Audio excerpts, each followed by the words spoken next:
সবাইকে মহান বিজয় দিবসের শুভেচ্ছা জানাচ্ছি। শুরুতেই বিনম্র শ্রদ্ধায় স্মরণ করছি সর্বকালের সর্বশ্রেষ্ঠ বাঙালি, ইতিহাসের মহানায়ক, স্বাধীনতার মহান স্থপতি, জাতির পিতা বঙ্গবন্ধু শেখ মুজিবুর রহমানকে। শ্রদ্ধা করে স্মরণ করছি আমাদের স্বাধীনতা সংগ্রামে আত্মদানকারী সকল বীর শহীদদের, সম্ভ্রম হারা মা বোনদের শ্রদ্ধা জানায় অকুতোভয় সকল বীর মুক্তিযোদ্ধাদের। বিনম্র শ্রদ্ধার সাথে স্মরণ করছি আমাদের স্বাধীনতা সংগ্রামের অন্যতম প্রেরণাদায়ী বঙ্গমাতা শেখ ফজিলাতুন্নেসা মুজিবকে। শ্রদ্ধার সাথে স্মরণ করছি জাতীয় চার নেতাকে।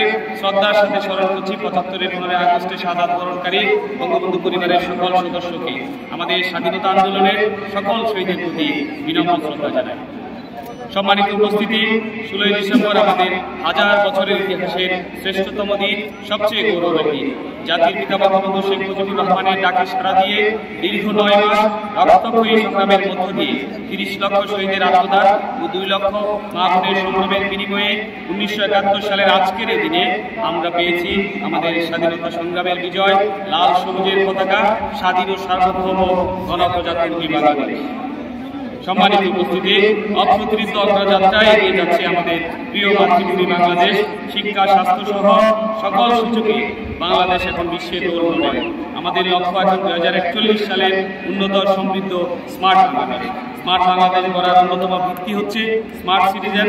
স্মার্ট সিটিজেন গড়তে হলে সুশিক্ষায় শিক্ষিত, কারিগরি প্রযুক্তি জ্ঞান সম্পন্ন, কর্মদক্ষ, দেশপ্রেমিক নাগরিক আমাদের প্রয়োজন। স্মার্ট দাউদকান্দি গড়ার মাধ্যমে স্মার্ট বাংলাদেশ গড়ার লক্ষ্যে আমরা এগিয়ে যাব ইনশাআল্লাহ। সম্মানিত সুধীমণ্ডলী, আমরা বিশ্বাস করি সম্প্রীতি মানে সমৃদ্ধি। আমাদের পারস্পরিক সমৃদ্ধি বজায় রাখতে হবে, অপরের ধর্ম, চিন্তা, জীবনযাপনের প্রতি শ্রদ্ধাবোধ রাখতে হবে। সম্প্রীতির বন্ধনে আবদ্ধ হয়ে আমরা সকল উন্নয়ন অগ্রযাত্রায় অংশ নিয়ে ২০৪১ সালে উন্নত সমৃদ্ধ বাংলাদেশ, স্মার্ট বাংলাদেশ গড়ব। জাতির পিতা বঙ্গবন্ধু শেখ মুজিবুর রহমানের স্বপ্নের সোনার বাংলা প্রতিষ্ঠা করব, এই আশাবাদ ব্যক্ত করে আপনাদের সকলের মঙ্গল কামনা করে শেষ করছি। খুদা হাফেজ। জয় বাংলা।